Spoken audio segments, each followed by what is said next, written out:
and welcome to the March 16th, 2026 meeting of the Westport Board of Health. Under Mass General Law, Chapter 30A, Section 20F, this meeting is being recorded. And please join me in the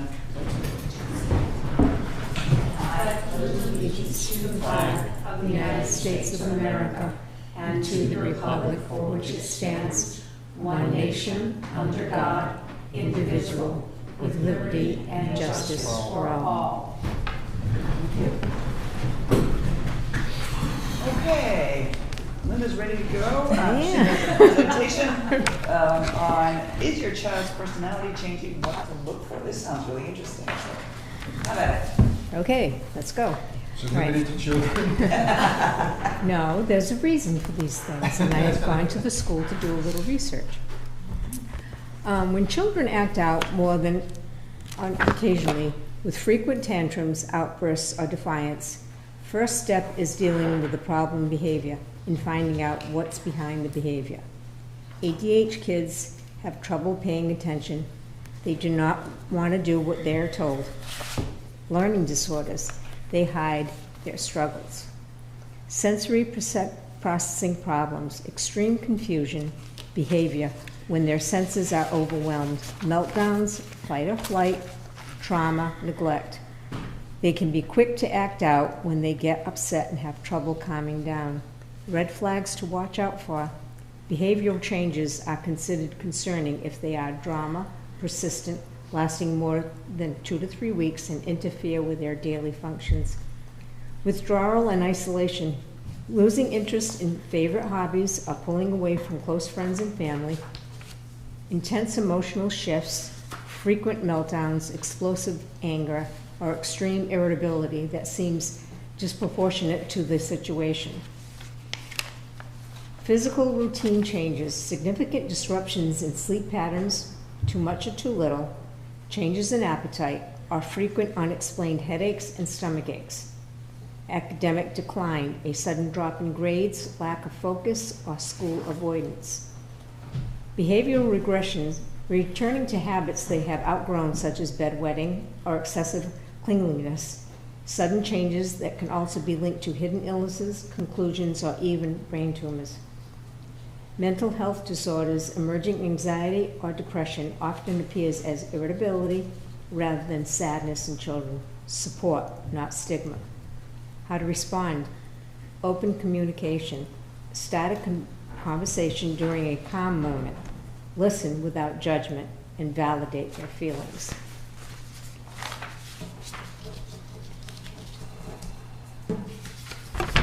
What happened to my third page?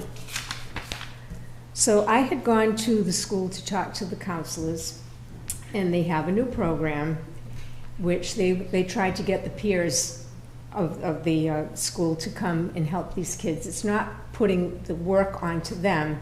It's having kids being their own age that are kind, listening, and can be supportive of these children that are having these problems. So many times we just think kids are going through a little setback or they're having a hard time, but sometimes there really is a problem. And we do have to investigate these things. As I said before, it can be a brain tumor. It can be their blood chemistry has gone haywire. It could be some bullying at school. There's so many things, but we cannot be judgmental about them, and we cannot ignore them because kids really struggle. So they have this program at the high school where, like I said, kids can buddy up. And in this way, they may be able to, having somebody their own age, be able to explain to them what's going on. You know, sometimes we don't realize what's going on. It could even be an awful thing, like somebody is touching them or bullying them or hurting them in the bathrooms, or just so many things that kids can go through. So it's very important that we check this out and not ignore it, and hug your kids more often and listen to them. It's very important. Any questions? Thank you very much.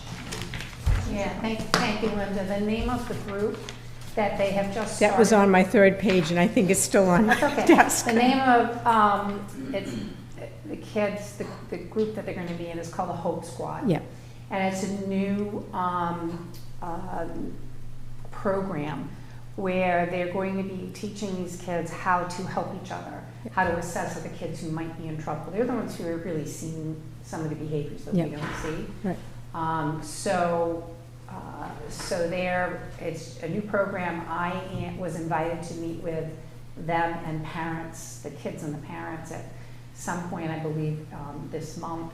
They haven't solidified the date with me, but certainly one of the things I'd like to do is kind of feature this a little bit during Mental Health Awareness Month in May. Oh, I think it's very important.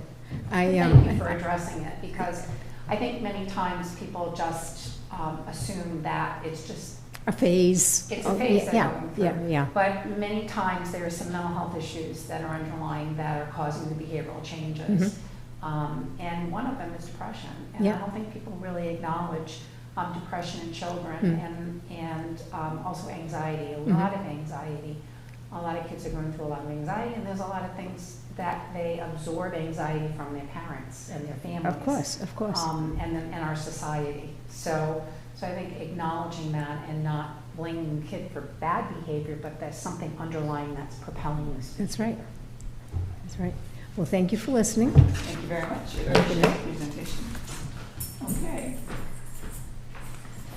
Next, we have another presentation with Olive Chersky from the Central Coast Public Health Collaborative, giving us an update.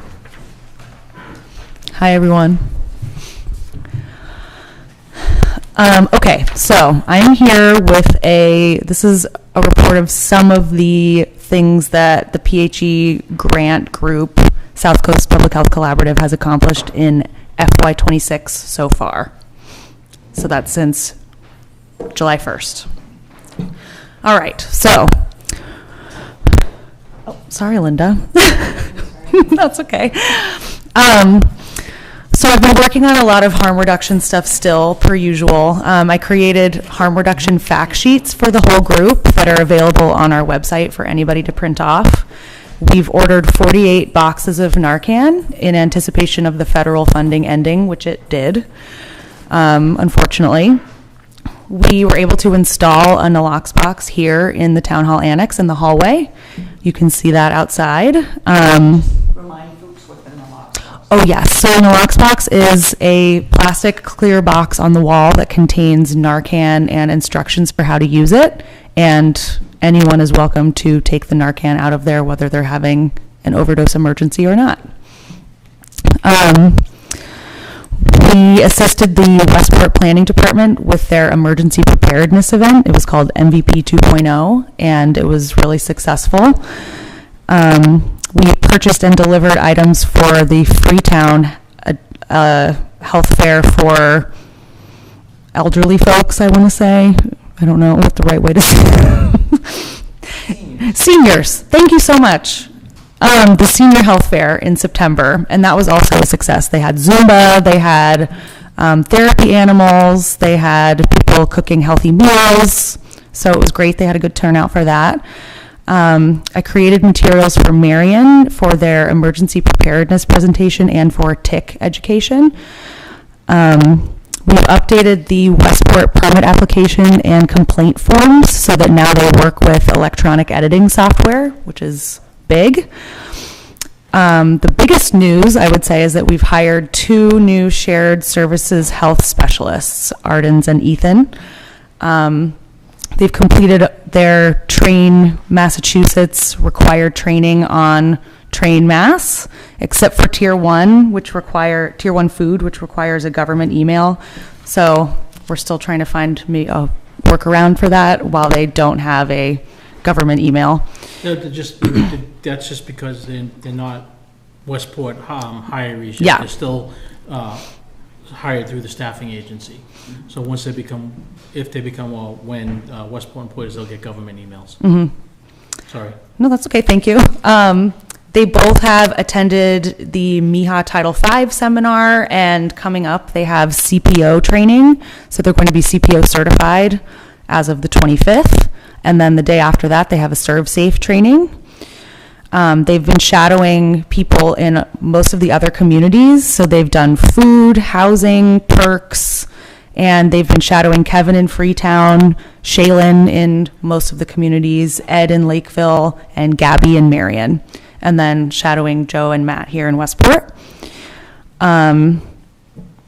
We are working with the town of Dartmouth to plan an event for Mental Health Awareness Month, and thanks to Donna who made the connection. So I'm working with 2 folks from Dartmouth, and we're trying to bring in a bunch of community partners that focus on mental health, substance use disorder, and youth specifically. So that is going to be hopefully in May. So stay tuned for more information about that. I'm also still working on another harm reduction and stigma event similar to the ones that we hosted earlier with UMass. But I think we're going to reimagine it a little bit and maybe make it more of like a traveling thing instead of just a one-day, every once in a while presentation. We're planning a body art inspection training with Paul Shoemaker from DPH, and that also is going to be in May towards the end. That will entail half a day in the classroom with Paul Shoemaker leading the instruction, and then the afternoon, ideally, we're going to be doing like a mock inspection at a real body art facility. 87 inspection requests have been made so far in FY26. The majority were food, followed by perks, and then just general office coverage. And most of those requests were made by Lakeville, followed closely by Freetown. Marion was kind of trailing behind, and so was Rochester. 86 people so far have signed up for the Household Hazardous Waste Day event, which is exciting. Just remind people when that is. Yes, that is March 28th, Saturday, from 9 to 12. And there is a registration link that you can either scan with your phone or click on with a mouse on the flyers and on the digital copies of it on the website. Great. And then the last thing is Shaylin's last day with the collaborative is April 1st. She's relocating due to a military move, so she will no longer be part of the collaborative. But she served us well, and she has helped train our new folks, so we wish her the best. Any questions? I have one. Can you just talk a little bit about the harm reduction vending machine that we're working on? Oh, yeah, sure. So one of the harm reduction initiatives that we're trying to spearhead here is getting a harm reduction vending machine. So it would kind of be a Nalox box, but on a larger scale. We're looking at getting one that is temperature controlled so that we could keep some other basic needs in there as well as Narcan. Narcan does have to be kept at a certain temperature for it to be most effective. So it would contain things like Narcan, fentanyl test strips, and then there's the potential for other basic needs like maybe snack bars, rain ponchos, basic hygiene kits, things like that. And all of those would be free to the community. We just need a location. Right, and there's also an aspect of reporting that it interfaces with. Yeah, it would be collecting some level of data that we would kind of decide on. It wouldn't be too invasive, like we wouldn't be asking for people's names and numbers and things like that. Likely would be asking for zip code and maybe gender identity, just so we can have sort of a baseline of where people are coming from and who the folks are that are getting things out of the machine. Thank you. Yeah. Location's going to be an issue. Where is it going to be most accessible? We have a few places in mind in town. We're just still talking it through. Yeah. Where do you have to? We were thinking on the north end of town, but when we just rather not say the locations until we have a chance to talk to the people who own those locations first. Yeah, we don't want them to learn about that through this. So. You heard it here first. Yeah. Exactly. Okay, great. Well, thank you very much. I appreciate that. And just a reminder for folks, the Household Hazardous Waste Day, I'll mention the signups that have occurred. It is only for pre-registered Westport residents. So if you have hold hazardous waste. This is an opportunity to get rid of it for free, not having to drive up to Sutton or whatever. Please sign up, and you can go to the town Board of Health website, on the town website. And We also, just as an aside, if you sign up and you realize that you're going to be using a different car or something like that, you can send an email to me or Nancy or Matt, who they'll forward it to me, and I can update the info with the correct anything that needs to be changed, just so that they don't have to worry about that.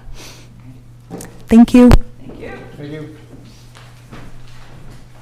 So, I just wanted to ask about the household hazardous waste,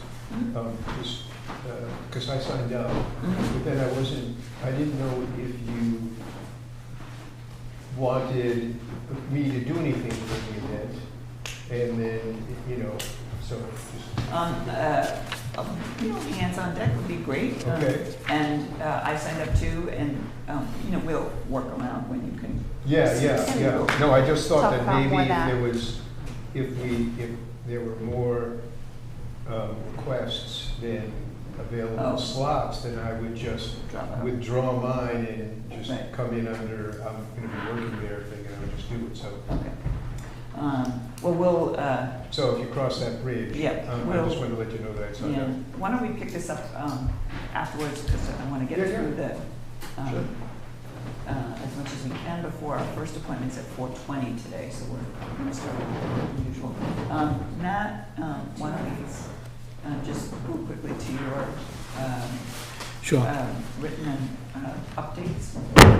Yep, so on March 11th, the Healy Driscoll administration launched a new settlement funds dashboard. It's going to be a public-facing dashboard that will allow users to track how opioid settlement funds are received, allocated, and spent across the state. I'll just say that to learn more about that, just go to the www.mass.gov/news/Healy Driscoll administration, and it'll take you to the press release. And that we are still in a level 2 drought here on the southeast. If it, it's hard to believe with the rain and snow melt and all that, but we still are. And just, for residents and businesses in a level 2 significant drought, minimize overall water use, follow local water use restrictions, fix indoor leaks from toilets, faucets, and showers. And yeah, so that's where we are with that. Yeah, today's will be. Maybe we'll be in a level 1 after the, less significant drought. I can't believe that 3 feet of snow melted in 3 weeks. And the rain Wow. today. Yeah. Oh, we're fine. The rivers and streams look a little high, but otherwise it doesn't really look like we're too soggy. Okay, it is 4:19 according to my phone. 4:20. Mr. Oh, Potter it's 4:20. is not here. Do we know? I'm pretty sure he knows the beer, he was in earlier. Okay, well, we'll just go on to director approved plans. I know we have the folks for the 4:30 hearing here, so we have a couple minutes and we can pick up one later if we have to, because that's just a discussion. Okay, director approved plans, Okay. Mr. Armando. We have a 4-bedroom upgrade on a 64,227 square foot lot at 475 Sodom Road for Robert Burpee, using a quick 4 and a singular. It's been through Concom and it's for an ADU. We have a 4-bedroom repair on a 91,476 square foot lot at 305 Main Road for Harold Tripp Jr. This one is going to be utilizing a stone bed. It's pending Concom. Any questions on any of those? No. Then I move to endorse the director approved plans on 475 Sodom Road and 305 Main Road pending Concom review. Second. All in favor? Aye. Aye, that's unanimous, thank you. Okay, we've done, I'm gonna skip over the minutes. I'm gonna skip over the scheduling the working meeting right now. Since Mr. Potter's not here, we can go into board member updates. So I will be attending a summit on fentanyl supply and human trafficking tomorrow at UMass Dartmouth. And I'll be happy to report on what I found out from that. But I'm going there specifically for the Opioid Settlement Fund Advisory Committee. And I wanted to talk about a hazardous waste day plan that Phil addressed. In what time are you expecting us to be there? Should we be there at 8:30 if it's going to start? Yes. Because I can stay till 10, so Okay. I'll be there at 8:30 to 10. Okay. Yeah, and then maybe Phil, if you can Okay. be there as well, that way we'll Yeah. have Okay. coverage for And- checking folks in. And then the other question I had was, well, not question, River Day is June 20th, and I want to set up a table again. So if anybody wants to help me with that, or has any ideas of what we want to put on that table and present, I can talk to Olive about that as well. And probably not too early to mention too, that Watershed Alliance is also doing an electronics recycling day, and I don't remember, but it is on our press release for the hazardous waste day, because we won't be taking electronics there. It's in April, Wednesday, Earth Day-ish time, I'm not exactly sure, but you can find it on our website. Phil, anything? No, I guess to say that the Climate Resilience Committee is kind of more aggressively moving forward with kind of completing the draft report. And so they're looking to try to do that, I think like maybe in the next 2 months, at least get a fully one document draft, fully completed draft. And then probably taking it to the select board or having some hearings, either before the summer really gets in or in the fall. So, yeah. Okay, and we'll come back to the working meeting and discussion about household hazardous waste logistics for us. But Mr. Potter is here, so we'll bring him up for the 420 discussion for 1148 American Legion Highway. This is for Dwayne Smith for 13-1. How you doing? Len Potter, Westport Environmental Design here for Don Smith, 1148 American Legion Highway.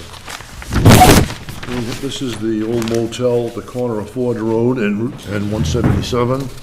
It's a 13-bedroom unit, and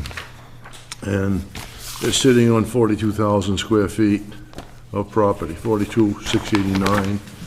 The flow is 1,430 gallons a day. Now that's 13 bedrooms at double occupancy. It's currently, they're living in motel rooms, so it's one room, and they restrict it to single occupancy.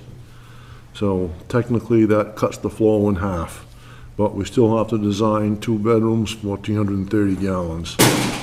As you can see, if you look across between the motel and 177, there's two 500-gallon tanks, a seepage pit, and they installed back in 81, I think, a 1,250-gallon tank and a leach field pretty much where it is right now, where I'm showing the proposed. The proposed is quite a bit bigger than what they did back in the early 80s. I have to pick up there's two lines coming out of the house, out of the building. Pick them up where the 500-gallon tanks are and conduct that down to a 3,000-gallon tank to meet the flow requirements of Title V into a 2,500-gallon pump tank, and then pump that up to the leaching field here at the D-box, and then distribute it throughout the proposed system. There's no wetlands involved. That's been cleared by conservation. It is a lot of flow for a small lot, but that's the best I can do. The water table is high. It's 41 inches is my high, 51 is the lower, and that's at the end of the field. So it's going to get raised up approximately 2 feet from the back to the front. It meets grade at the front, essentially, just after the parking lot. And that's where I stand right now. How close about the river, No, there's no riverfront. not riverfront, but how close to it? The river, that's just to the east of St. George's School. Right. I would say that's probably close to maybe 1,000 feet. Okay, let me turn to that, and we'll come back for more questions. So the reason that we brought this back was that it's the 13 bedrooms on a 42,000 square foot lot. There's a lot of nitrogen going in the ground for that size lot. So I wanted the board just to kind of think about that, is, you know, it's more than just the site well that's a concern. It's, you know, neighboring properties and the river. If you're okay with it, fine. If not, you know, I don't know if a D-night system would be something to work here. Okay, let me open it up for questions. Well, the first question I have is on the plan, it says 11 bedrooms. But Nope. it's, There was 11 bedrooms, and then Joe Reese went up and counted bedrooms, and he came up with 13. Oh.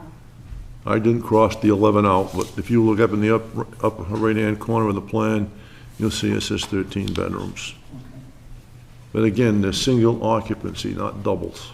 right. But that's still equivalent of 700 and some gallons. 600 or 700, 6 or 7 bedrooms, 6.5 bedrooms. Right. Which on a 42,000 lot is Right. way over. Type 5. I know cost doesn't mean anything, but this system, this system right now, to replace this, you're looking at $100,000. Okay? And you want to add a D-night component, yes, I can cut the system in half, but you're still going to end up paying close to probably $25,000-30,000 for the D-night, and then operation and maintenance ad infinitum. And there's really no regulation. This is a repair, a replacement. And I don't see the need to put a D-night here. There are no wells involved. The river's 1,000 feet away. They own another vacant lot right to the east of this, and that's about 3/4 of an acre, 30-some thousand square feet. And then you got St. George's School, which is no longer a school, which is a storage unit and whatever else they use it for, but no intense use. So there's not a high concentration of septic systems in this area.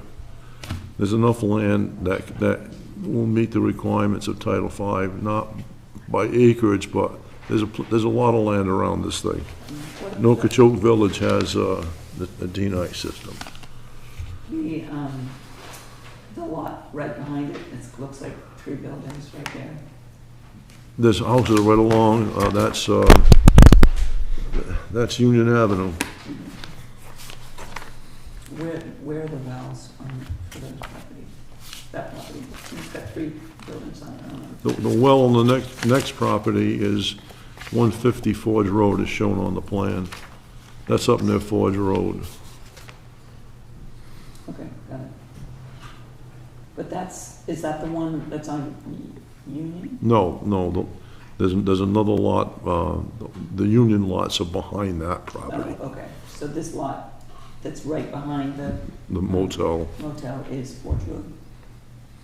That's the Forge Road well? That's a Forge Road well, right. Okay. That house fronts on Forge Road. I have concerns about that concentration on that size lot. But I'll open it up for other folks' questions, comments.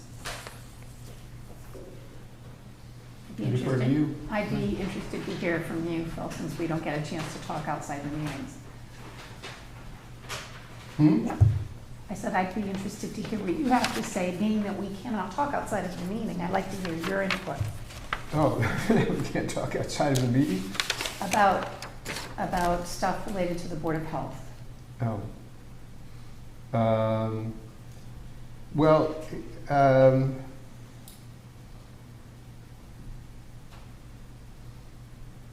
I don't have strong feelings about it. Honestly, I hadn't really thought about it until this just came up this minute about, about the D-night system. I mean,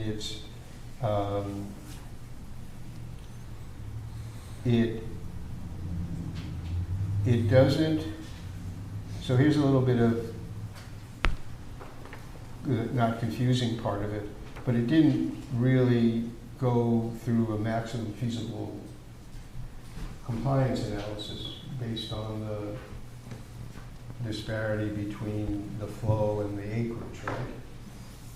And usually we have information related to that in terms of, looking at nearby wells, of which there apparently aren't any within the. Not within 100 feet. Yeah, so it seems like all the criteria that we would normally use to trigger maximum feasible compliance is not relevant here, so that leads me to think that, we haven't, used proximity to the river as a criteria, although, and if you looked at the setback requirement, we use like 100 feet. You have to, if you're new construction, you have to be, if you're less than 100 feet, you have to put it in, and here it's 1,000 feet. So,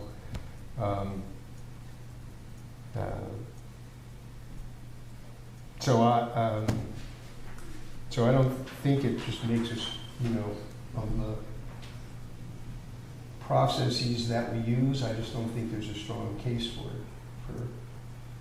Even though I understand, that besides all that, there's still a lot of flow there. But, so I wouldn't support it, I guess. Isn't the northern part of Westport, though, the area that has the high nitrogen loading? Isn't there a lot of, in the northern part of Westport?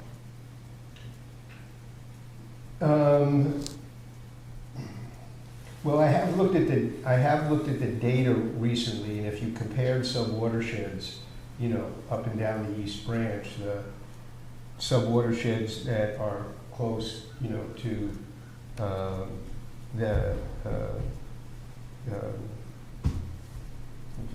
to that area are higher, but it's a relativistic kind of thing, meaning that the levels have, kind of dropped precipitously, have dropped from where they were, and now they're not at compliance, but they're closer to compliance. So that's the best way I can answer that question. I mean, I think that what we tried to do with the school and what we did with Nokochoke Village was, putting D9 in for new construction, was particularly at the time. I don't forget the timing. Certainly with the school, we didn't have the regulation there.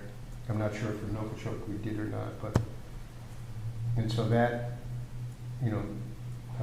made sense. But again, the flows there were multiple times what they are in this case. So. Okay. So, one of the reasons, I'm concerned for a couple of reasons. One is it's a high concentration of effluent because there are, it's for 40,000 square foot lot. It's, normally the maximum we could have is a 4-bedroom house. And this is 13 bedrooms. Even if we say, okay, well, the capacity, many 4-bedroom properties aren't occupied by 8 people. But also the shallow water table. So I would, I understand the well is more than 100 feet away, but I would feel more comfortable accepting the proposed plan if we had a water quality test that just assured us, given the concentration, proposed flow, and the shallow water table that, and I don't know if the well is shallow or deep, but It's a deep well. that would make me feel better. So that's an option I would put on the table. Yeah, I was also wondering, about water testing, but because it is 100 feet away, I didn't know if we could still request or require that before we made a decision. I'll say it as a request. And it's up to the client to decide. But I would suggest that we continue this while they consider that. But that's, I'm one of three. Well, I would second the continuance for the water testing, just to be sure. But I also, I'm on the fence with the D-night as well because of the size, the number of bedrooms per square footage. It's concerning to me, but I'd like to see the water testing. No matter which way you go, the flow is the same right now as it would be with the new system. So the existing system is still receiving the same amount of flow. Yeah. Understood, but all the more reason to get well data, well test data.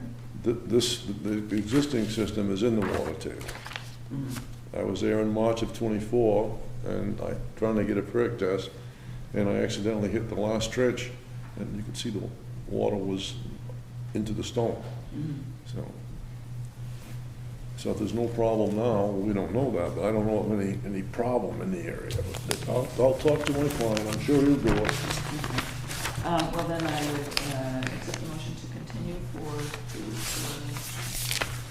would you like longer, Mr. Potter? No, please, 2 weeks. He wants me to start tomorrow. Okay, do we have, I already told him the plan was approved. It was approved in December of 24. Is 2 weeks gonna be enough time to get the water test turned around?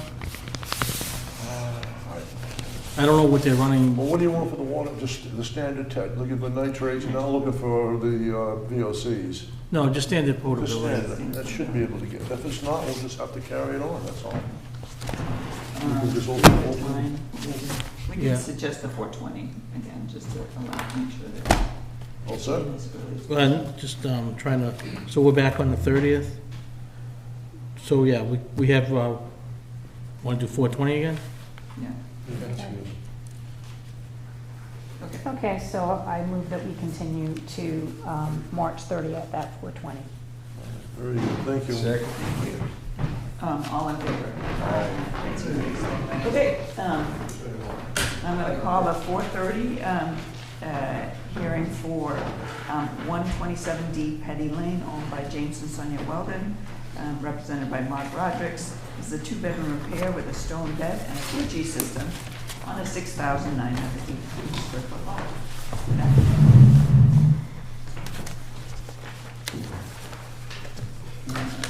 Good afternoon, folks.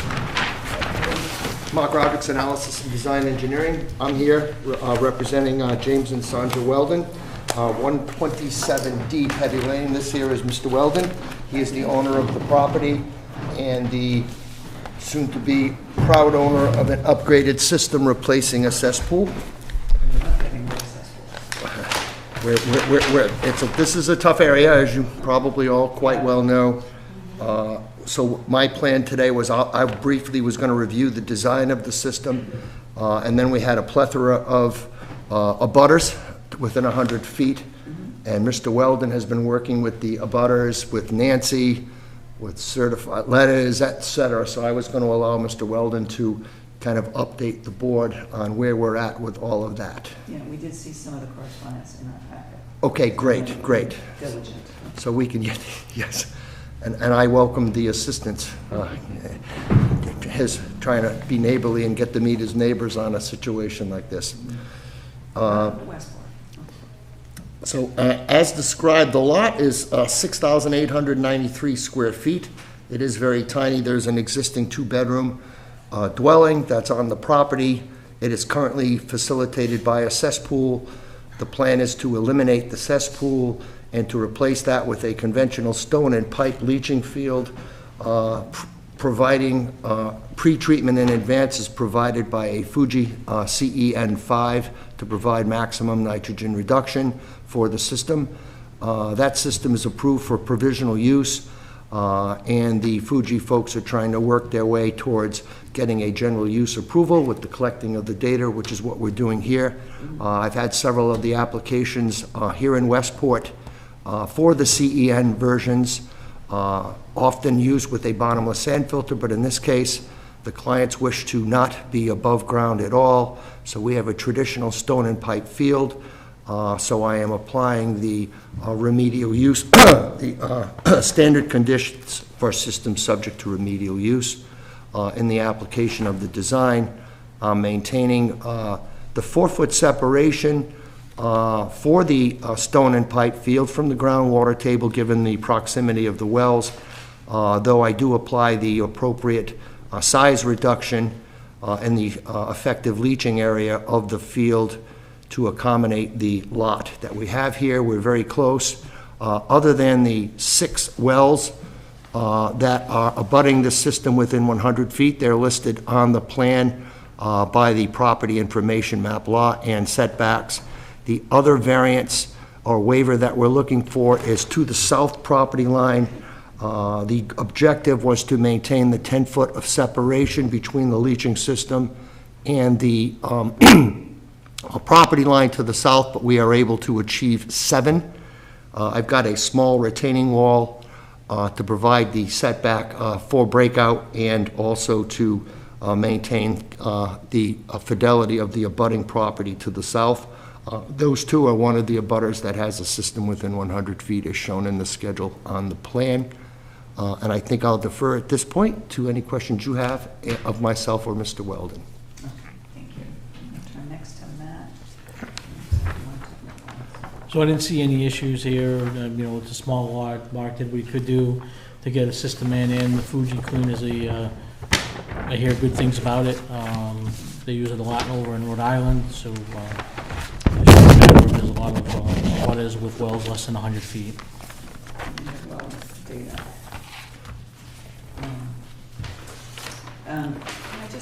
This is just a technical thing.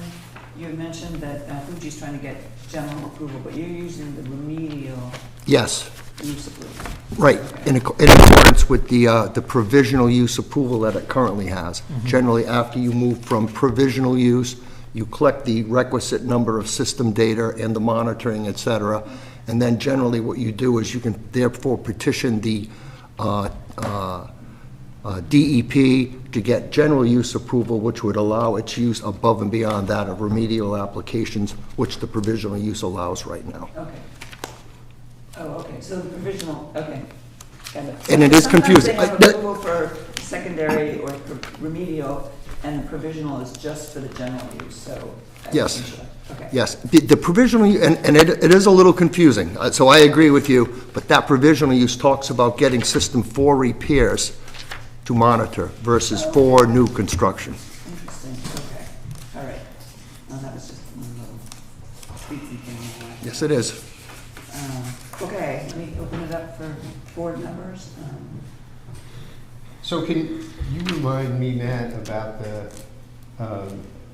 because there's a setback from between the SAS and the property line as to what triggers the surveyors? Anything less than 5 feet.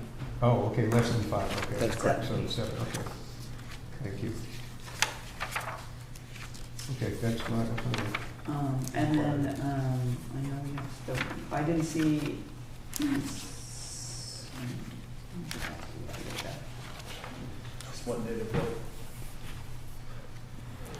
All the 2 water tests looked okay. The nitrate was just a little bit elevated. Yeah, a little elevated. 6.4 for 29 and 24 was 5.9, So not too close to the 10.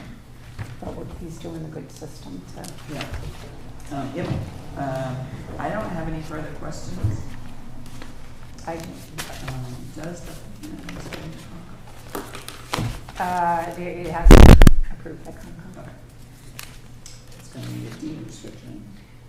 Yes, Expecting that, yes? yes. Okay, do we have any abutters here? I don't know if Mr. Catino is an abutter or just interested. Almost. Almost in about it. Okay. He's around the bend. Okay. so do you want me to take a shot at this? Or do you want I can do it. So I move that we approve the plan for 127D Hetty Lane, owned by James and Sonia Weldon, dated 11/10/25. with the variances as written in the plan, which there's many variances for distance from SAS to wells for all the abutting properties. And the setback from the SAS to the south property line of 7 feet from 10 feet.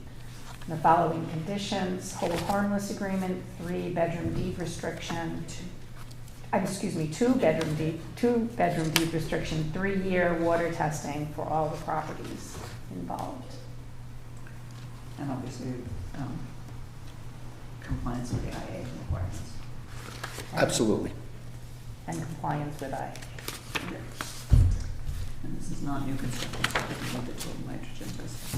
Okay, So my friendly editorial comment would just be to note for the record that the setback to the property line is a local upgrade approval waiver, and all the well setbacks are variance requirements. And so by doing this, we're finding that it would be manifestly unjust not to approve this, and that there's the equivalent environmental protection provided by the plan.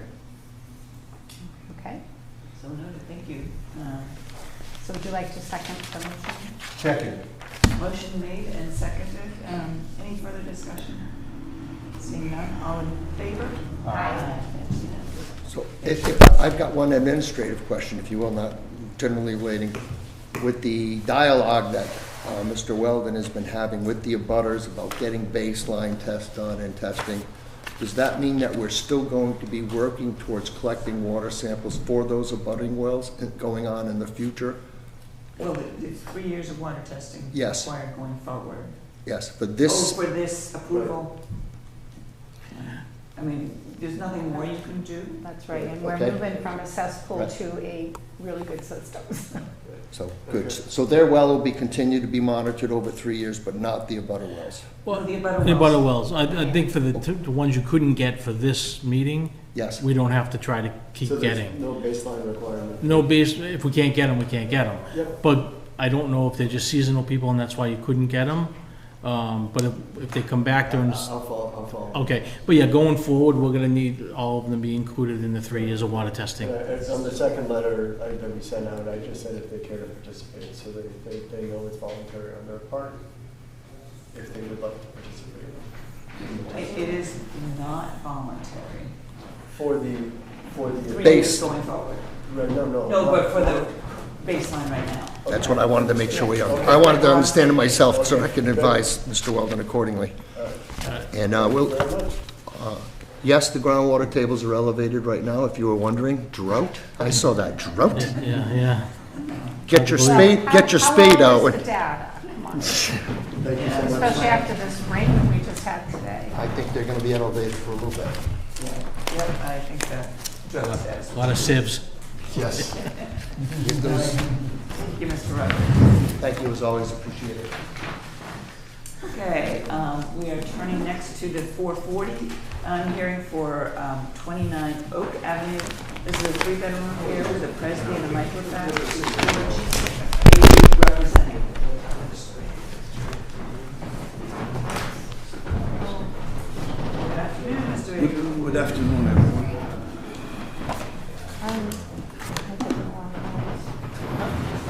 I just made a mistake with the water testing. I was looking at Rika. Oak Ave, Oh, thank you. I sent it long time ago, they didn't pick Petty it. Lane. Okay. When I said results. the water testing, it wasn't for that one, it was for Oak. Can you give this to Nancy? I can. Yeah. Well, let's just backtrack. Did not require water? So the water testing on Petty Lane, what we just did, D was okay. The nitrogen levels I reported were for Oak Street, not for Oh. Petty Lane. Oh, okay, got it. So I'm just trying to clarify that, that information that I gave was on another property, not on the property we were just speaking about. Okay. I thought you were talking about the motion requirements. Okay, Good afternoon. For the record, my name is George Ayub. I'm representing Mr. Fabio Santos in this submittal. I have some reduced plan here, it's easier to read. Okay? thank you. easier to. I got this, George, I'm good. You have it? Okay. Okay. As what you see here is, we have a two-family house. However, it's only one family is living there now. Anyway, the property is at 29 Oak Avenue. It consists of 3 bedrooms, and there are few smaller lots here that belongs to this property, and total area is 9,396 square feet. As you can see here, the existing leaching field and septic system on abutting property. You could see it here on the left-hand side. Yeah. And unfortunately, this is the only area where we could place a septic system, keep it away from all adjacent wells. There are many wells in that area. Is further up, as you can see. And I'm proposing a microfast system and Presby system.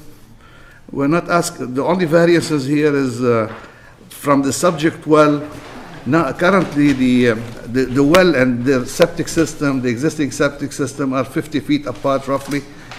And house number 24 on the right-hand side, if you could see it, his well and his septic system are 50 feet separation also. And unfortunately, this is the only area on the lot where I could place the septic system. And we did some testing for the 2 properties. I believe you have them, right? Yeah. Yes. And that's similar, kind of similar results for both. And yeah, it will be a microfast system that is approved for remedial and general use, and had been used for many years. And we are asking for another variance, setbacks from the well to the pump chamber. We're asking 16 feet, which is 50 feet is required. Also, 22 feet is required from the well to the septic tank. No, we are proposing 22 feet, 50 feet is required. Basically, that's it. We're two variances to the wells and 2 variances to the proposed septic tank and the pump chamber. And hopefully we get your approval. I mean, it's the only area we can put a septic system there. Okay. All right, I'm going to turn first to Matt for his report. Yeah, like George said, this is a tough lot size, and there's not a lot of options on where you can put things. So it's not, I don't think you can do any better than where you place the system. Everything else, the calculations, the distances, and nothing was out of place. Okay. And this lot is also owned by the same. Yes. Okay, so because this is just a paper street, basically, Beach Avenue. Is that right? 10 feet wide, right. Okay, let me open it up. Board member questions? I don't have any questions. Where is this lab? I have not seen lab test results from Eurofins before. Yeah. This is the same company, by the way. Changed names. Yeah, it's Analytical Balance, I believe. They just changed it They to changed that names, name. yeah. Okay. All right. I like that they did the results that are outside the range in a different color, because it makes it easier to zero in on them. Yeah. So, and this is the one that I had mentioned earlier.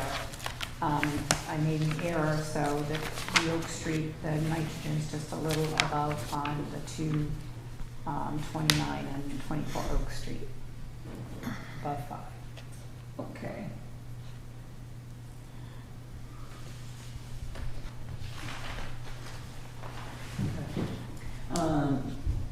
No, any questions or No? comments? No? Has the plan been reviewed by Concom? No. Any butter interested party comments? Seeing none? Okay. I'm ready for a motion. Okay, well, I'll do a motion for the behalf of the FASTA LLC at 29 Oak Ave, a 3-bedroom repair, subject to the following conditions: 3-bedroom deed restriction, local upgrade approval for well setbacks for the site well and for 21 Oak Street. The distances are set out in the plan, and a variance for the distance from the septic tanks, from the site well, actually, so for the pump chamber and the septic tank at 29 Oak Street, also the distances are set out in the plan, 3 years of well testing, and a hold harmless agreement. And you said Concom? You said Concom? Oh, I didn't say Concom, because I didn't know. I didn't remember. So, Okay. Okay. I second. Motion has been made and seconded to approve the project at 29 Oak Avenue with those conditions. All in favor? Aye. That's unanimous. Thank you. Thank you very much. Thank you, Mr. Edwards. Phil, did you mention deed restriction? Did you mention a deed restriction? Yes, I did that. That was what I started with. Okay, we can move on to the 4:50 p.m. discussion. Kevin Silva for Westport Dental at 708 Sanford Road, requesting a single-story addition.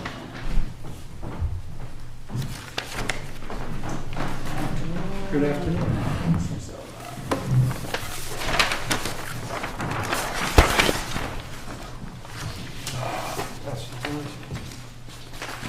Great, thank you. Thank you. I do like having a face on my Yeah, I know. I've got an old plan here that I can look at. Is that Wendy's? Yes. Oh, good, because I.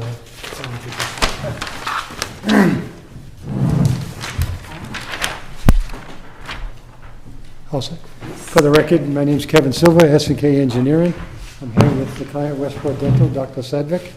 Dr. Sedgwick has already got approvals from the planning board and the building department and conservation for this small addition.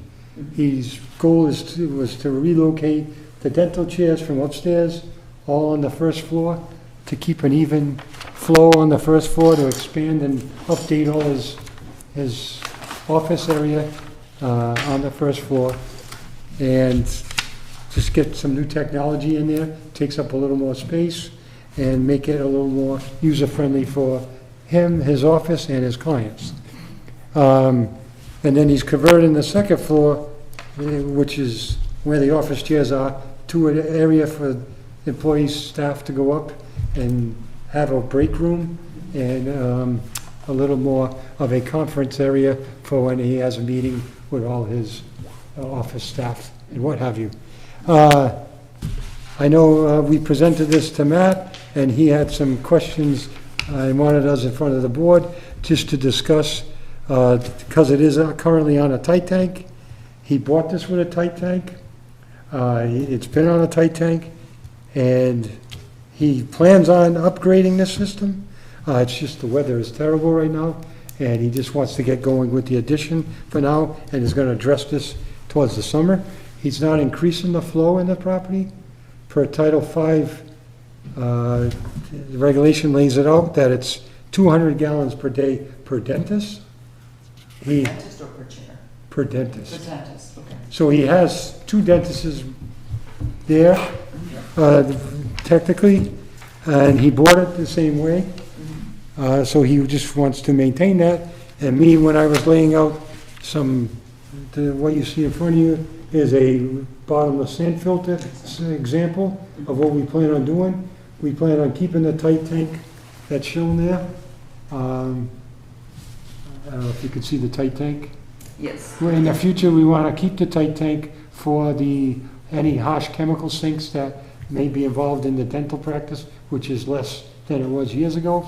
But that's going to get piped into that tight tank, and he wants to propose the new tank and a new bottomless sand filter type system or advanced treatment system to capture his normal kitchen flow and bathroom flow. So right now, we're just looking for, he's already a little behind in schedule, but he wanted to do this addition over the winter while he had time over the winter. He had the staff lined up to do so. And I don't know if the board or Matt has any questions. We will be happy to answer any questions. Okay. I'll turn over to Matt. Okay, so when we got the building application in, I, went into the file, do the research, and, just to give a history, it looks like that building was put there in 1960, that's as far as our records go back with this building. There was some cesspools there. It looks like in 1993, they put in a 3,000-gallon tight tank, and in 2004, there was a proposed repair plan for the tight tank. That those plans, nothing ever happened with those repair plans. From 1994 to 2023, they've pumped the tight tank 168 times. It's average about 6 pump outs a year. And on the proposed plans that here from Wendy Henderson, in her notes, it says the system is designed to replace a failed system currently serving the existing dental office facility. The existing tight tank is structurally unsound and leaking during periods of high groundwater. So my whole thing was I wanted to get it in front of the board to see how they feel about them moving forward with the addition prior to upgrading the system. Was the Title V inspection done? There's nothing in our file that I have. What do you know about the history? Basically what Matt said, I forgot to mention that Wendy did have an approved plan that never got built. What we're going to propose is a little smaller of a system, bottomless sand filter with advanced treatment. It's going to be put in it because of our proximity to the wetlands. We don't have much room where we can put the system. And where the addition going, there is not really much of a septic system component that could fit where this addition could go. The only spot basically back then and now is where Wendy proposed it. But to update the sieve analysis and do some more testing out there, it's just way too wet and complicated. And he's not adding staff. He's not changing anything at this point. It's going to be the same practice that's been going on there for years. He's just making a better work environment on the first floor, rather than them go upstairs to the other chairs. Just one more thing I forgot to mention. There is no industrial waste holding tank that typically you see with dental offices, because some of the, like silver or copper, they usually, or the vacuum sinks, usually all that goes into an industrial waste holding tank. There isn't one here currently, it's just a tight tank. Which is leaking. Which is leaking. Okay. According to this, yes, according to what we have in the files, it's a structurally unsound and leaking. That's not a permit we issue, right? It's a what? No. Industrial holding tank, it's a DEP thing, right? Yes. Yeah. But it still requires one. No, I'm just saying. So, just to your point, that's outdated technology. Latest technology in the Mass State Department requires every dental office have a amalgam separator which holds the amalgam, silver, mercury, whatever comes out, which is replaced every year or every 2 years with the replacement, and you register it with the state and get a license every 2 years. Do you have one? Yeah. Yeah. So the industrial holding tank concept doesn't hold anymore because everything is filtered within these tight tanks and it's within these filters, and it's replaced by companies who come once it's full to a particular level. They come once every 2 years, pick up the tank, put a fresh one, install it, get you a license from the state, and leave. Okay. So you have that in place. Correct. From my research, the amalgam separator is good, newer technology, but Yeah. it doesn't, you can do either or. So it seems it's a better technology. But if they didn't have it, they could go to the wastewater industrial holding tank. Just to address, I don't know, that's the first we're hearing of that I'm hearing of, the tank was leaking. Yeah, Um, if you want to look at that. I didn't notice it. I've seen the plan. Oh, you have? But thank you, if they want to see it. He's got pumping records since he's owned it, well, the past year, and it does not show much flow, showing any large amounts of leakage. It's relative to what his business is compared to, he has a second practice in Mattapoisett, which is on town water, and he has water meter readings. And I told him to check, to compare the flow, so that we could have something to discuss, because I know the flow is a question. So Mattapoisett office produces about, it's exactly similar size as it is now, produces about 255 gallons of water. I think I have only 2 copies, I'm sorry about that. This is the town bill with the calculation on it. Produces about 255 gallons of water a day. Okay. That has what is called as a wet vacuum system, which again is an older system. That was also a practice built in 1970, it's been the same. They've upgraded some systems, but the vacuum system is not updated.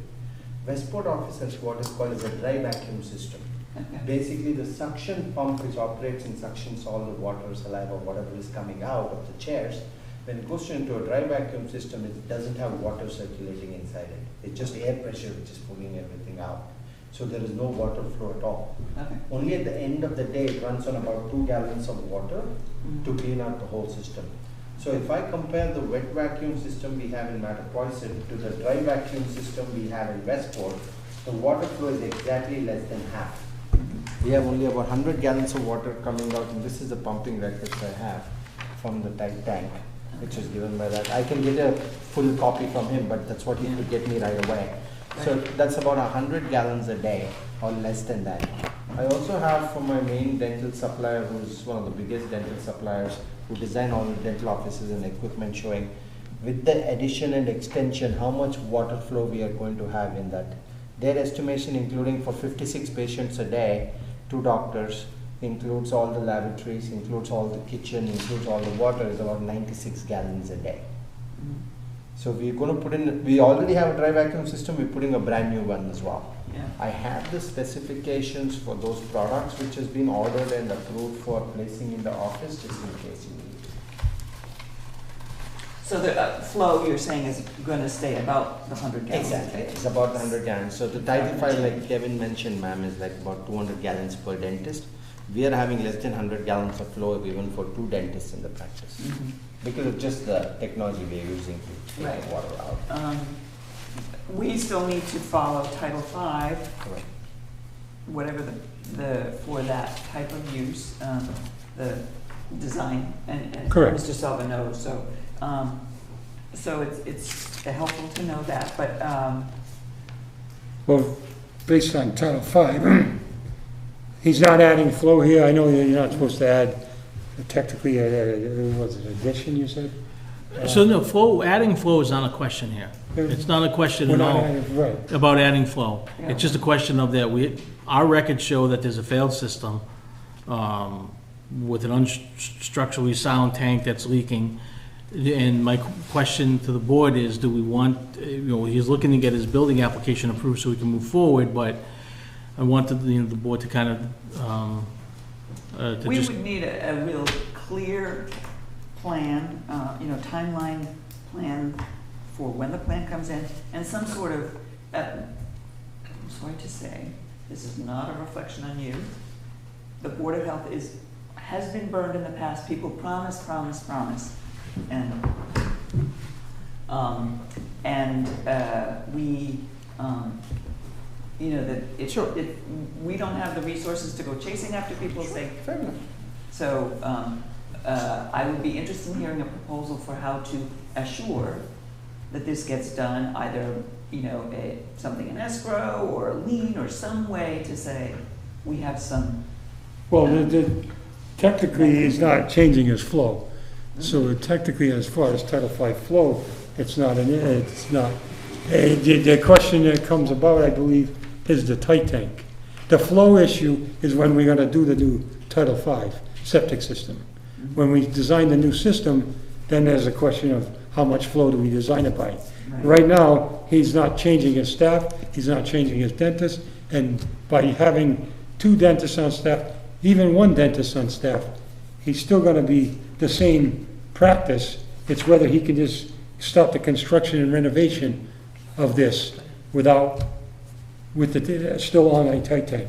So can I just wanted to ask a clarifying question or questions.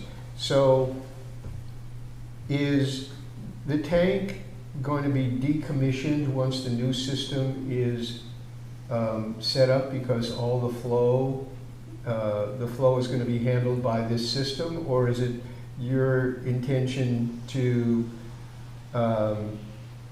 because you were saying at some point in time, if it's not, that is, if you're going to still, if you designed a system that doesn't account for the flow that's going into the tank, then then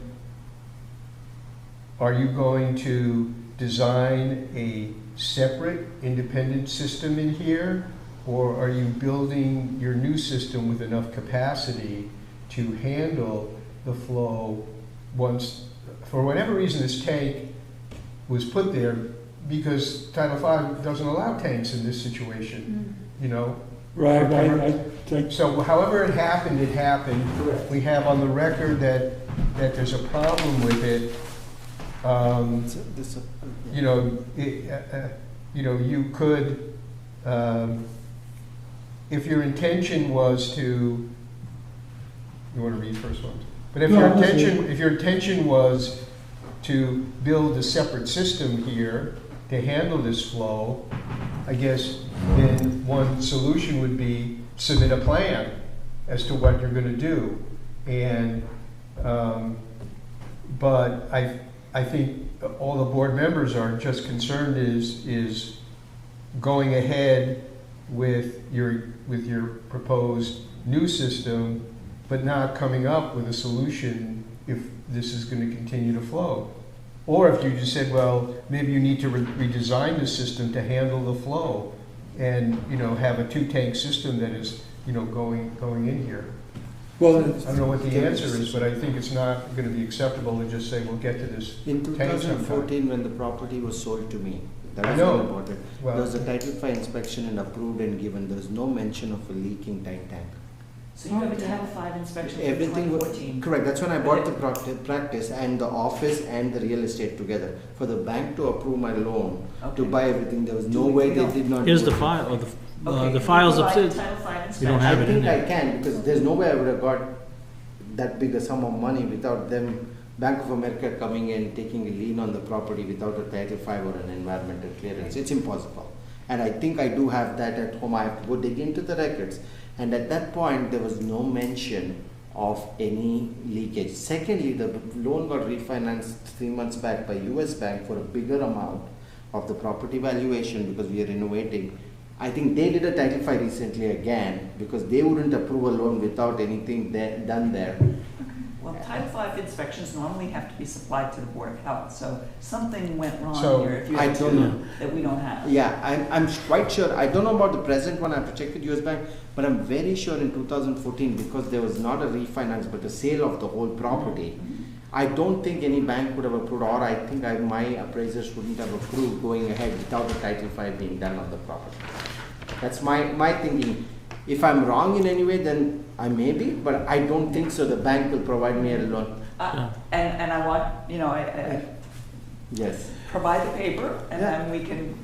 Even if he does, start the even if he thing. does provide it, we would need to get a new Title V inspection. It's too old, for one. It wasn't presented to us within the 30 days as required by Title V. We'll just need to get another one. It'll be pretty obvious from when they do the inspection that if the tank is in fact not sound and deteriorated like it mentions in that plan, it'll be obvious. And, we could take it from there, but, this is all that we have to go by. And I understand that, and, he's got pumping records that's showing that the flow is not, if there was a leaking tank. Yeah, but that's not the same as a Title V inspection, so let's. No, I know, I'm a Title V inspector, I understand. But the, That's easy to do, a tight tank is an easy inspection. But I'm gonna go by pumping records. When I open the tank, I'm gonna test the alarm, I'm gonna look at the pumping records and make sure it matches the flow coming in. And if that's all good, I pump it, and when they're there pumping it, if I don't see water coming in, That's my Title V inspection. But the number of pumps alone have failed the system. The more than 4 year No, pumps. that's for a conventional system, not a tight tank. Okay, well, it says septic tank, which in the tight tank are classified as the same.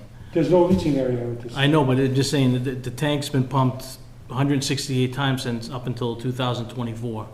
It's a 3,000 gallon tank, so to be pumped, an average of 6 times a year, that's a lot of flow, so it doesn't seem like it's matching up. I think there's a plan in there somewhere. I think it might have been Len Potter did a plan for a tight tank. And I don't know if that's, and Wendy did one after. Mhm. Do you have that plan? I just have the Wendy one, I have to. There is a plan by, I think, don't quote me, I thought in my research from your office, I found a plan that was There's an alarm which is at 3/5 the level, I think. Am I correct? 2/3, 2/3? usually. No, I think this is 3/5. Yeah, even if it is 2/3, that's 2,000 gallons being pumped out 6 times is 12,000 gallons. We function about 20 days a year, month. So that's 50 gallons a day, approximately. So I just have a question. So I don't want to say this, is what is being proposed here in terms of the system and what you're proposing now, are they the same? I'm not, no. This is not a formal plan. This is not, we're gonna be in front of this board Okay, with a I guess formal what I'm- plan, once we right. establish a flow. And in the summer, when the weather clears up and the water Okay, table goes down, okay, and we can analyze the soils Okay. a little more Because- accurately. Right. That is, what we were here for, was to 5-10 discuss minutes. if we could go forward with the addition, because Matt was concerned, his concerns, and we're just trying to address any concerns you may have. We're not adding any flow, And we're not to your changing point, anything. I gave it in writing that I am going to address it. And if it does not happen by then you can, I don't know what you can put in So anything, where's- any point in, because I need to address it, because once I do the office, we're breaking down the whole thing, even the parking lot area, redoing a lot of stuff, and that's why I told him to give me a whole plan for a new septic system, which we're gonna put in. If you can give me, you can tell us what you need me to give you in order for it to start, because I was supposed to start construction in November. Okay. I have been pushed back 4 months, and it's almost March 15th, and they were supposed said they'll start March, they got pushed back, it's understandable, and I have a lot of pressure coming in from the banks, and everybody who's done it saying the construction hasn't started. You tell me what you need from me in order to get an approval so that we can get the system approved, and I can go ahead from there. Can you submit a proposed plan, just for us to look at, approve, and you'll have a plan on file? The board can set a, we get to discuss some sort of timeline with you guys about when it can go in, and then I think, maybe that might be acceptable to the board. Well, I have the sieve analysis, which I don't think is gonna change from when Wendy did it. If you guys would accept that sieve analysis, and which is pretty representative of this area, I can design it based on that, with that water table, and in the same location that Wendy has on her plan from back in, whatever that was, 2000. What was the sieve rate? It's gonna be 30 minutes an Yeah, inch. inch and 30 generally all come back at. So I would say, It's not sand, so it's. Yeah. I'd say he's right on the sieve, it's not gonna. it So if I probably can won't use that change. sieve, I can finish the design. It's for me to go out there, it's not, I just did one this week in similar water table conditions, and it's a mess. It's just so wet out there, you don't get an accurate description of the soil. I was waiting to do the soil evaluation and perk it. The whole key, I don't mind, I have the plan. I mean, that's what this is. This is the basic first page of the plan, which is basically what you have the blow-up of with more details. And the second sheet where all the details is prepared. I just can't finish and submit it until I could either use that sieve analysis and come up with a design flow you guys will accept, and then I can certainly submit a plan. I think using the sieve would be fine, and Okay, but Just I think we still want a Title V inspection. And your proposed plan is to eliminate the tight tank then? No, Because you have right, the amalgam system. no, right now, I don't know, we're gonna discuss the, Yeah, you that can in the office filter system, but any of that flow that cannot go into a septic system, that tank was gonna remain and be plumbed separately from the stuff that you can use to go out, In- that the system I can thought treat. we- In that case, if they wanted to plan on reusing the tank, I would definitely need an inspection of the tank. Right. Yeah. The tank's only gonna be there until we put the new system, and then if he decides to use it. I don't have to, I don't know what your, I don't know what's the. Yeah, Technical details. This is not the right forum for you guys to figure out. Correct. You know, that's, I don't want to put you under that pressure. But we have a couple of things. We need a plan, Yeah. we need a Title V inspection, and then a timeline or some way of assuring. I mean, I appreciate your letter, but this is like, Yeah. how do we enforce this letter? So, some proposal from you that says, gives us some stronger assurance, some leverage that we say, you said you were gonna do this by June 15th, here it is, July 1st, you know, we have some ability to say, you either have to close down or something, so you, What's governing the Title V inspection at this point?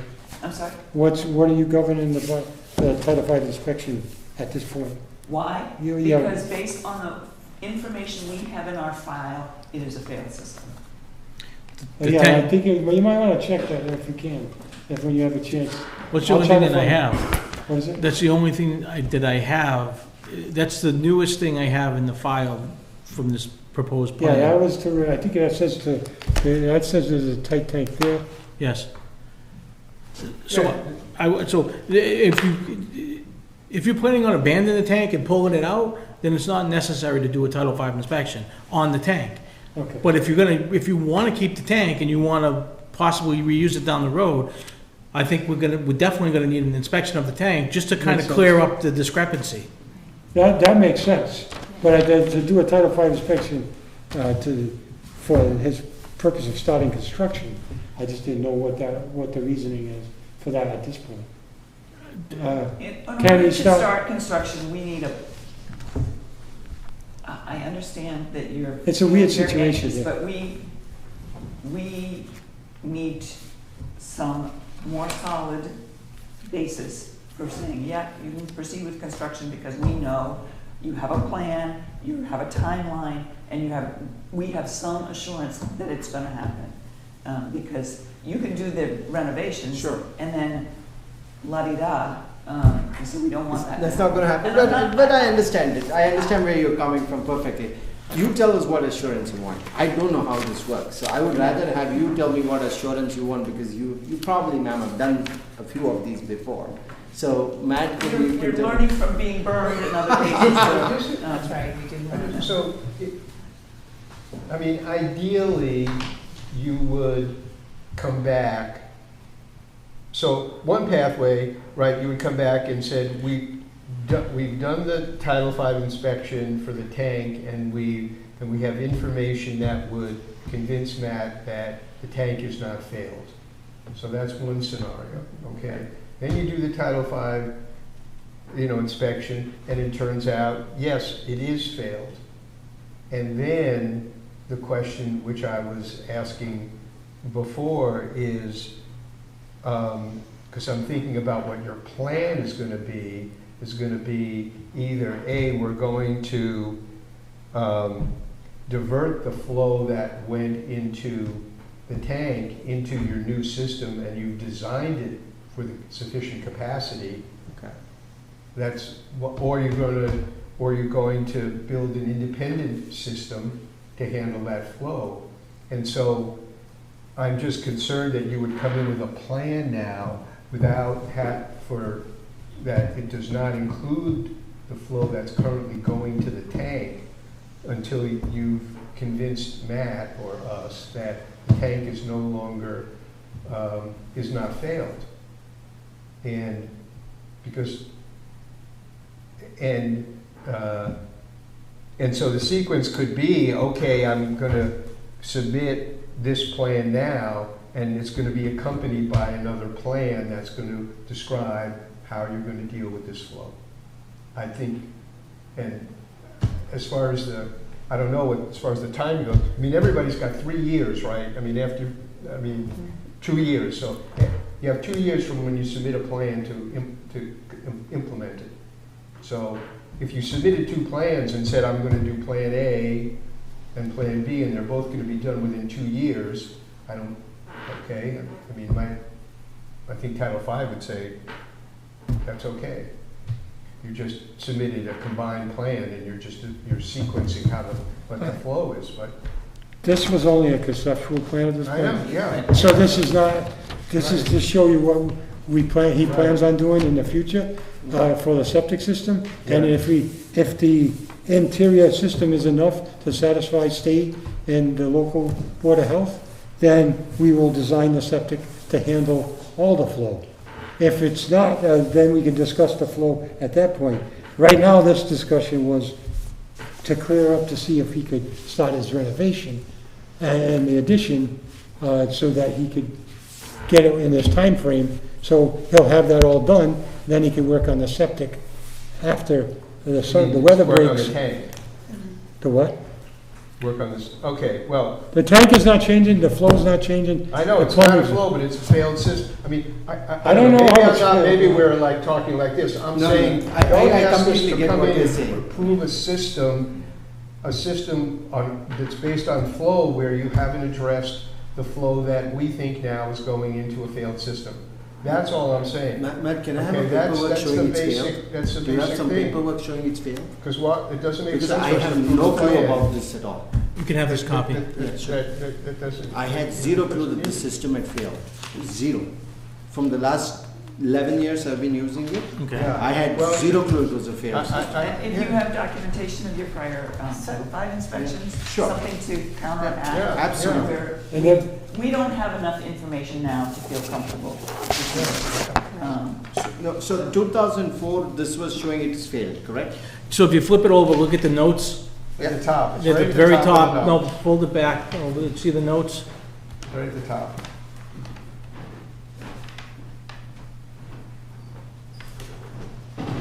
I'll go through it, but this was 2004, It's on the right? other side of it. So if a Title V was done in 2014 and approved when I got the loan, Right. Okay. It had been repaired and he didn't know. Right, If the you first one, can right on the provide notes. documentation, Is the- we'll. is the yeah, paragraph. that's what I'm Right saying. on I the don't notes. know. I have to look. I think it was done because I wouldn't have get approval. I'm pretty sure of that.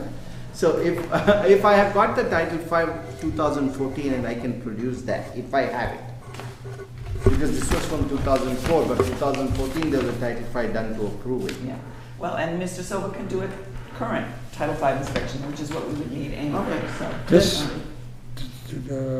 okay. This is a tight thing.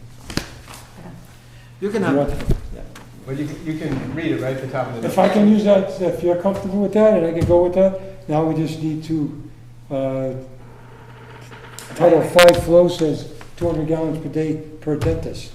Okay, So, so I guess the reason they're here is about the building application. So how does the board going to instruct me to, what do you want me to do with the well, I'm building not application? comfortable until we have some, We have a plan. we have the updated Title V information, either current inspection or, recent Why don't history. you just get one? And a plan, and then I think, some sort of timeline. Okay, so Okay, I that can first submit the before plan. I sign off. If we can document it's not failed, then that's a different scenario. I don't feel, then the 2 years to do the septic, as long as we have an approved plan, is fine. If it's failed, then I think it's been failed for a long time, and we need to So my understanding negotiate a package deal. is perfectly Yeah. right now. If I can get my old Title V, in case it's there from 2014, I can submit that, and that should be sufficient and give me 2 years time till I finish to go ahead and do the, if he makes a plan as well. If Kevin can Yes. make a plan of a septic system, or if I don't have the inspection, if he can finish an inspection and make a plan of the septic system and submit it as an official document to the board, will that work? I would My suggestion would be to get a new Title V inspection of the tank, Okay. okay? And submit that. Not, forget about the one from 2014, it's too Okay. old. Okay. We'll just get one, a new one, and submit it along, so we can look at it. If you get it and it comes back failed, I would submit that with a proposed plan for the system and some sort of timeline for the board to review. Okay. So there is an existing Title V that said it failed? No, it's just going by. I'm just going Wendy's. by that plan. Wendy's. That's the only thing I have, is We that don't have any plan. Title Vs on There's no file. Title Vs in a file. And Is that it a should have copy, been, Matt? so. That's a copy, yes. Well, it's one of 5 plans. So if I find the other plan that I had, I'll send it to you, and then you can just look at it. Mhm. I think that was a tight tank replacement, or a replacement tank, that was been proposed prior to Wendy's plan. I gotta check the dates on it, to be sure. So I think maybe just to be, pretty clear going forward, I guess, is just have a Title V done on the tight tank. See what that comes back at.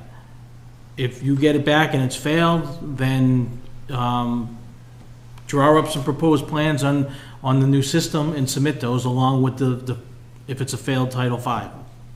And then we can come back before the board with some sort of timeline to put in the new system or however they want to, deal with that. I think that all has to happen first, because we're seeing that it's a failed tight tank, based on the verbiage in that plan over there, that never went in.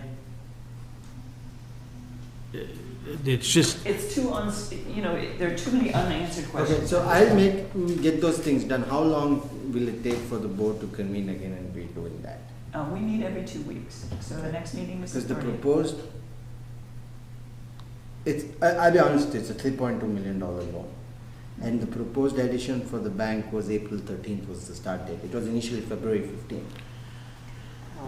I understand, but that you're coming to us March 16th, and we Or are. it was in the works from November. Okay, that's fine. I'll get it. How quickly can we? so we get meet it again done? on the 30th. I could put you on the schedule for the 30th, if you can have all that stuff for us to review then, for the board to review. Sure, because, okay, if you can you get it done? Okay, I'm not discussing in front of you. I'll take him outside. yeah. Thank you. I appreciate your time. So 4:30, does that work for you guys? Huh? 4:30 on the 30th? Yeah, that's fine. Time is fine with me. I'll make time. That's not a problem. 4:30th on the 30th? This is more important for me. 4:30 I'll on the make the time. 30th, yes. Sure. Okay.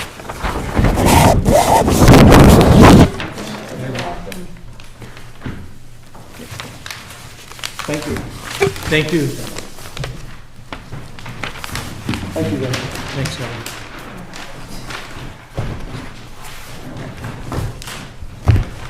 All right.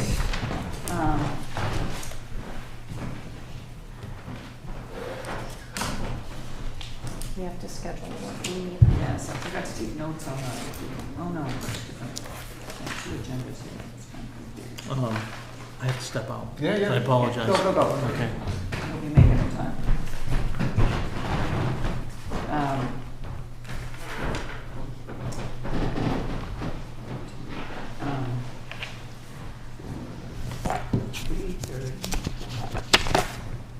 $3:30 at 4:30. We'll continue that. We didn't need to do the motion, it was just a discussion. Okay, I had put on the agenda originally to schedule a working meeting, but Matt, as you know, since we do not have an agent, is running off his feet. And he asked me to postpone scheduling a working meeting until he can see his Okay. way clear. So I'm gonna postpone that. We do have one scheduled in April already. And we have the hearing for the stormwater reg. But we'll see at the 30th. It may be that the 3 of us can meet without Matt if we want to just be discussing the cesspool. Closeout, I have done some more data crunching to look at kind of where we are at versus what we know, our cesspools and all the unknowns. We're doing a relatively steady clip, but we have, we've done about 20%. We've got 80% to go, so we've got a long way to go. So we will I'll put that on the agenda for the next time. and we'll see if we have the ability to schedule. Okay, any other topics for the next meeting you'd like to put on, or any other unanticipated? I don't have anything. So I was reading about the drought conditions and the fact that the drought was going to continue into through the spring and into the summer unless there was, a lot of rain, even though it seems odd and it's wet now. And the article, I can't remember, it was a newspaper article, and it was just talking about promoting water conservation. And I just thought that maybe we could have a conversation about that, because there was a period back where that was going to be integrated in the private well regulations, and we decided to, cut it out, so to speak. But then I thought, well, maybe if it was just an informational thing, there was also that people could, adopt conservation methods. There was also looking for large users to do water audits. I'm not really sure what the scope of that is, but I'm assuming it's, for larger commercial, places, larger restaurants and that kind of stuff, or whatever. And so I just thought, that it would just kind of behoove us to just take a look at that. I don't care if it's on the next agenda necessarily, but I just thought it would be. Why don't we wait and see? I think it's a good idea. People in general right now, when they're looking outside thinking, what drought? Yeah. The timing is, but think about that for our column also. Yeah. What do we have for the next column? Yeah. Because I'm sure there's a lot of information I'm not out doing there, one till out there about April. it. I'm doing the April one for Mental Health Awareness Month. It'll be at the end of the month. Do you have anything lined up for, you want to do for the column? Oh, yeah, well, I've been putting off doing that, hazardous response plan column, just because I've been doing CRC stuff, and there's just been a bunch of Concom stuff, but it's on my list of things to do. All right, well, let's keep the drought informational sort of approach topic for a future agenda, maybe not the next one. Already we have a couple of... There's a mass drought task force that I can plug into. Find out about. I always wonder when we're looking at drought conditions, whether there are entities that are consuming more water, and that's why there's a drought. So we know that these data centers and the Bitcoin consume a lot of water. And I just wonder if it's not so much, well, it's raining, we have all this water. There's somewhere where there's a consumption that is keeping the water table low. Now, in the past, if you know the history of Fall River and the mills, a lot of the Watuppa Pond, they extended Fall River through just the edge of where Tiverton is. It's really Fall River, and it's so that they can have access to the water on the Saudi Pond and the Watuppa Pond. But I just wonder that. I hear this and I say, is there not some other entity that is absorbing or utilizing this water that is keeping us low? Well, I think the other thing too is we're seeing more extreme weather, and when you have a lot of rain at once, it can't get absorbed into the ground. It flashes off into the storm drains. So, the rivers and streams are high, but not necessarily the ground getting properly soaked. So I think there's a lot of variables that are affecting,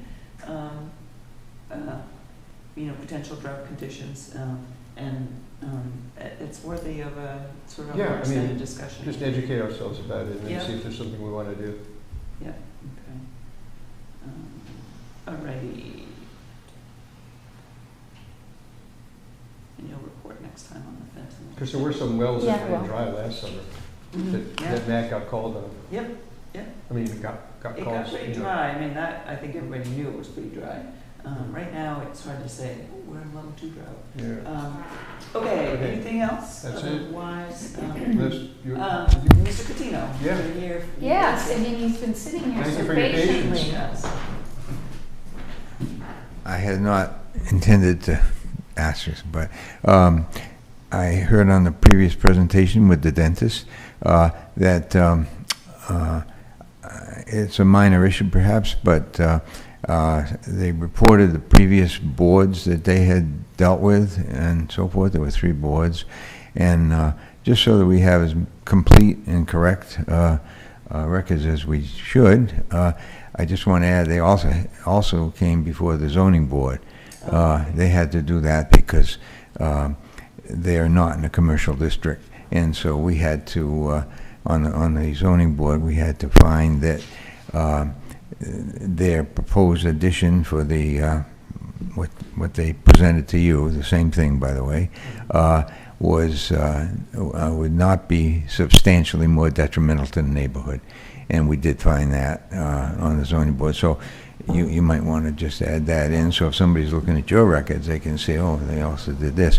But the other thing, the more important thing that I wanted to ask is, I've been trying to promote the hazardous waste day. I think you heard me at one of the meetings. I first of all want to thank you for your persistence in trying to get this and get the money for this. And I hope that we can do it more often, because I think it's a very important thing for the environment. But anyway, my question is, I know that you had 175 limit, at least that's what was posted, and I've been trying to promote this. I don't want to be promoting it if you're already full. And so that's what I wanted to find out. We got an update earlier in the meeting from Olive. I think it's 86. Okay, so there's We have put up flyers. I know somebody had suggested putting up more flyers. okay. And we're gonna, make sure the transfer station, Good. promotes it as well. So- So you can keep. Keep promoting it, yes. And then the, the other thing is, I wanted to thank you for the monthly updates that, in the shorelines and so forth. I think it's very helpful. So, anyway, but we mostly. have at least one reader. Yeah. Thank you. Thank you. Thanks very much, Jerry. Appreciate you. Is Matt there? I'm sorry to disturb. No, Matt I think he had to go out. At a meeting. I found what you wanted, I have the whole document. I'll have it sent over to you. Great, Okay. thank It's you. the Title V, which was done with the whole thing, Okay. 2014. I don't know how the town doesn't have it, but I'll send it over to the town. Okay. Thank Okay, Thank you. that's great. Okay, and one thing I had forgot to mention was Team Cow Oh, right. and the cleanup, I think it's the 13th. April 11th. Wait a minute, hold on, yes, April 11th, Yeah, I signed up. okay. And I was gonna ask Matt, and I'll talk with him about using our electronic information board to post that, like that 2 weeks before, Yeah. for people to sign up for Team Cow. Yeah, actually, I'll have to ask them if maybe we can put the sign out for the hazardous waste day too, if it hasn't filled up by then. Okay. Is that it? Yes. All right, I think that's enough. All right, so I move that we adjourn at 5:45 PM. Second. All in favor? Aye. That's unanimous. Unanimous. Thank you, everyone.